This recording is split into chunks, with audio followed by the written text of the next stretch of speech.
In this video, we are going to see how to solve a transportation problem using Excel solver edit. So this is the example. A company has received a contract to supply gravel to three construction project A, B, C in located in Port City. The engineers have estimated that the required amounts of gravel which will be needed at these projects are according to this. So these are the demand points or customers. The gravel required by projects can be supplied using these three XYZ pits located in the same site. Amount of gravel can be supplied by each pit is as follows. XYZ can supply this much of uh, units of gravels. So these are the costs related to those operations. So which means uh, to transport 1 unit of gravel from X to A is 400 rupees. So likewise, you can define those things. Now we need to feed those data into the spreadsheet. First, I'm using this unit cost. So I have three supply points and three demand points. So I'm defining unit cost table. For demand points, I use columns, and for supply points, I use rows. Um, and I can feed this data to supply and demand cells, like in the example. So after feeding that, I have highlighted it, and also I'm naming it for my convenience as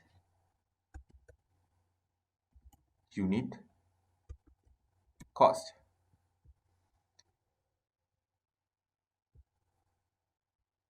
So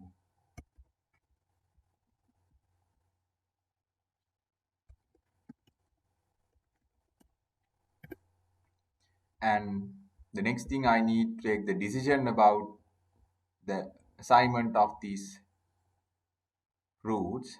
So I prepare a table called shipment, and the same format is used as the unit cost. So we don't know these values in advance.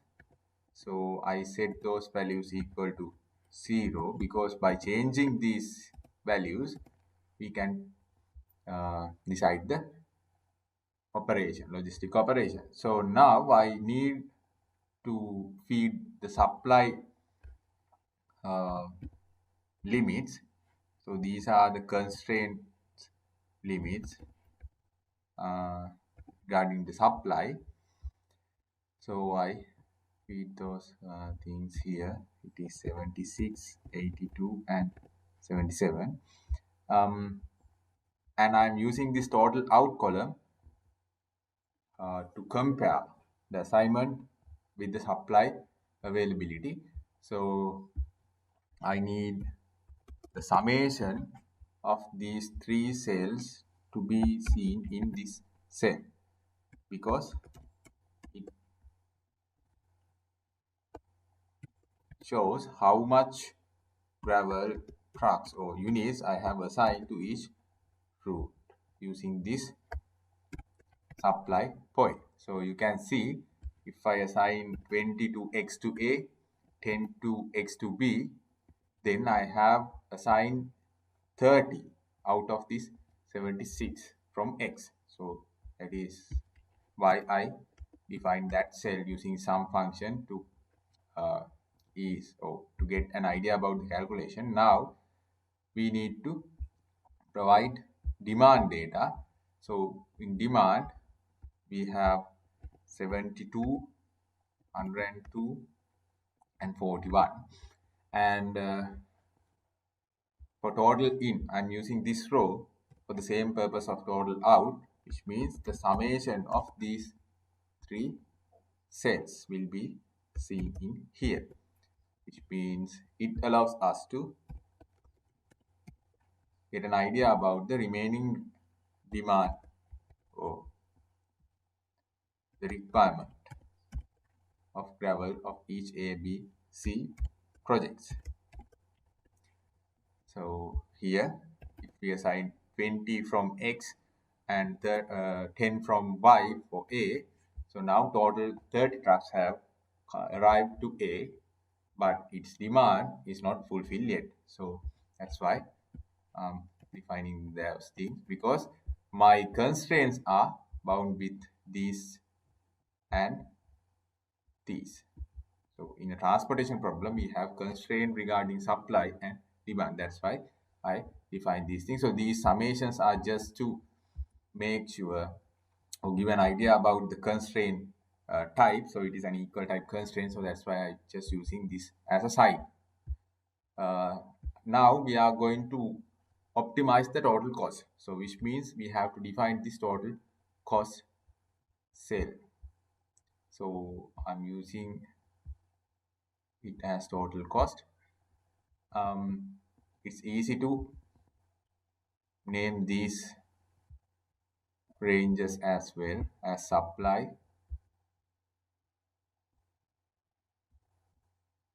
and demand, total out and total in for our convenience. Now we can move on to the solver part. So before going to that, we have to get the total cost. So to get the total cost, we need sum product function. So this function gives the summation of the multiplication of a two or of two arrays, which means this cell is multiplied by this cell and all the cells are multiplied with corresponding cells and get the summation of those cells at last. So this is the total cost. We need to minimize this. So using the solver, we can directly get the optimized answer, but according to the theories, you can use this still to get the summation using any kind of approach, northwest or least cost or VAM method. So let's see a demonstration by assigning these things using the northwest set. But before using any other technique, we need to see whether this is a balanced transportation problem. So then the summation of supply is 235. Summation of demand is 250, which means the supply is not equal to demand. Supply is greater than demand by 20 points, which means we need to add a dummy destination because we have 20 more supply units. So I am adding dummy destination to here, and since it is a dummy destination, costs are 0. We don't know these things, so we set those things as 0. And for here again we have to redefine these ranges according to changed uh, dimensions. So it should be the summation of this. Likewise, I have to change these ranges according to the change I have made by adding a dummy destination to balance the transportation problem here. And for here, we don't know this one, this here, and for here, the difference is 20, so we have to add that 20 to here. And for this cell, again, we need to get the summation of these three sets. Now we have defined it. So we define the name for these 9 cells. Now we have to define uh, the name again. So here unit cost is in here. We select it and edit. So we have to give the range again and set OK. And for shipment, we didn't name it. For supply, we didn't change it. For demand, we add a cell. So we edit this. We have to change this range. Okay. Now we have changed it. So close the window. And for this value, again, I need the sum product of these 12 cells and these 12 cells. So you can name this as shipment.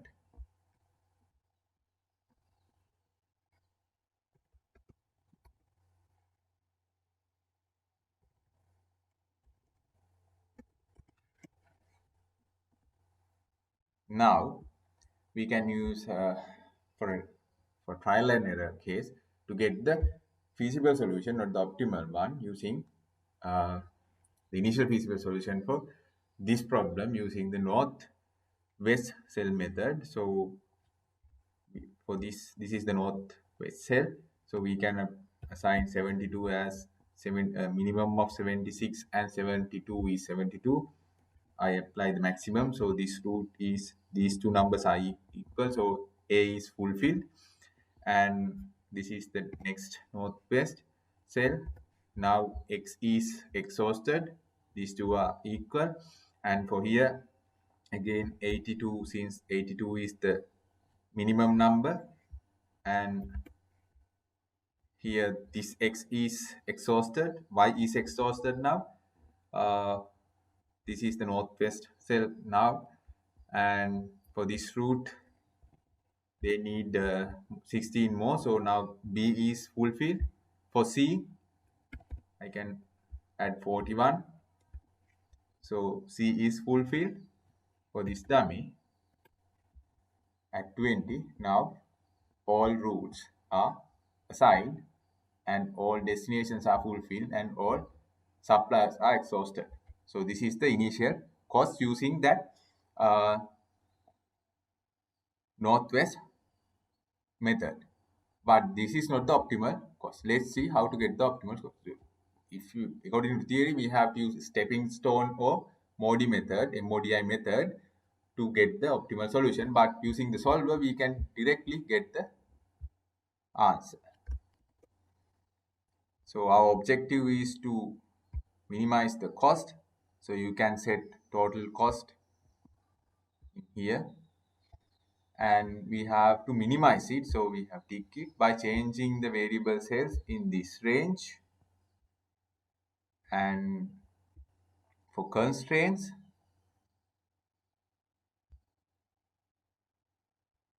we need this total out should be equal to total supply and total in should be equal to total demand. So those are the set of constraints. We have 3 and 4 here, which means altogether 7 constraints. So just write down this now. So you can see we haven't defined this range. That is why the range is indicated here instead of this name. We have to select simplex LP from here and ask the computer to solve it. So solver has found a solution. So all constraints are fulfilled. So feasible and optimal solution is arrived. So in the initial solution, we saw that it is 3,500 something, but here the least cost is 2,424 rupees. So these are in units of hundreds. So you have to multiply this by hundreds to get the final answer. So it is You have to multiply this by 100 and get the final answer. So this is the assignment. So you can see you have to assign 76 from X to B and 21 from Y to A, 51 from Z to A, and 26 from Z to B, and 41 from Y to C, and 20 from Y to D. So according to this, your cost is um, multiplying this by 100. So that is the answer for you. Since we have the answer, you can get the sensitivity report in separate case. You can see the variable cell column reduce cost. So these column shows if you have a number here. So this number is the amount that you can change in the objective function coefficient related to these without changing the optimal solution that we have obtained. So here this is XA, root cost is 4. So you can change that cost by 4 without changing the objective, uh, without changing the objective function coefficient of XA, which means X to A, cost is 4 earlier, but you can change that by 4 without changing the optimal solution. And these are the shadow prices. It shows that uh, the changes done to the if you the right hand side of the constraint. So what will be the optimal solution? So this shows if you changed the right hand side value of the constraint regarding A, then you can see a change. Oh, the unit change in the right hand side value will change the optimal solution by 16 units. So that is the uh, definition of shadow prices. So you can interpret that part according to the report. So this is how you can obtain a solution for the transportation problem using solver.